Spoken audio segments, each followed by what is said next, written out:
Hello, my name is Mike Franzak, and I'm the Planning Director for the City of Muskegon.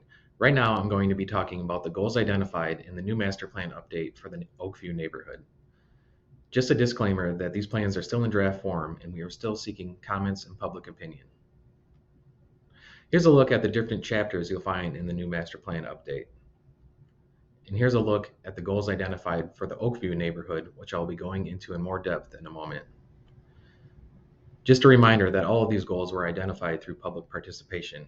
Here's a look at some of the events we've held over the past few years.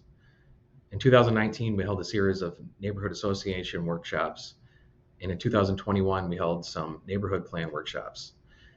In June of 2022, we held some economic development and business corridor workshops.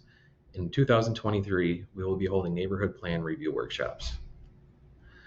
Goal number one for this neighborhood is to plan for housing in areas that have underperformed with their commercial designations. Many houses along Getty Street are zoned for business due to a previous effort to expand commercial development in the area.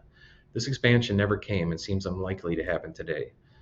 Demand for commercial development along Getty, Apple, and Laketon has decreased in recent years as online retail and other consumer trends result in vacant commercial buildings. This area could instead benefit from the more diverse housing options to meet needs of the neighborhood.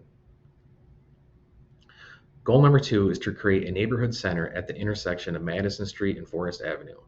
Even though this intersection is heavily trafficked and contains a church and mixed-use buildings, its zoning classification only allows for single-family detached housing. This restricts the mix of land uses that are characteristics of a neighborhood center and limit options for reuse of existing buildings. Goal number three is to replace unnecessary parking spaces with more productive land uses. Excessive minimum parking requirements plague commercial corridors in the neighborhood. Excessive parking lots are often underused or even unused while contributing to the urban heat island effect, providing little benefit to the neighborhood residents, spreading destinations farther apart, negatively affecting walkability, and adding to the negative effects of stormwater runoff. Goal number four is to increase pedestrian safety and mobility by right-sizing overbuilt streets. Streets like Evanston and Crescent would benefit from narrowed travel lanes and possibly a reduction in or eliminating of parking lanes. Most commercial and residential properties in the neighborhood contain off-street parking spaces, lessening the use of on-street parking spaces.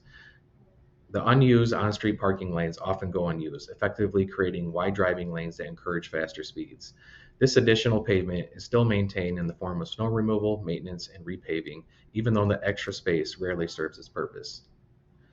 Goal number five is to redevelop lots near Laketon Avenue to provide a greater number of residents the ability to utilize its central location, pedestrian amenities, and transportation choices. Turner Avenue offers another potential area to introduce new housing options. Lot sizes could accommodate additional housing units with duplex and small multiplex buildings. Its limited access to the neighborhood and proximity to major streets, transit, and the Laketon Trail make it a candidate for dense residential development. Goal number six is to provide a bike path connection to downtown. The former railroad property off of Getty near Laketon could provide an extension of the bike path leading to downtown. So what's next? We still want to know your thoughts on these goals, so please join us Thursday, March 16th at 5:30 p.m. at First Wesleyan Church of Muskegon, where city staff will be hosting a master plan meeting for the East Muskegon, Oakview, and Sheldon Park neighborhoods. If you can attend, please leave feedback online or contact city staff directly to discuss. Thank you.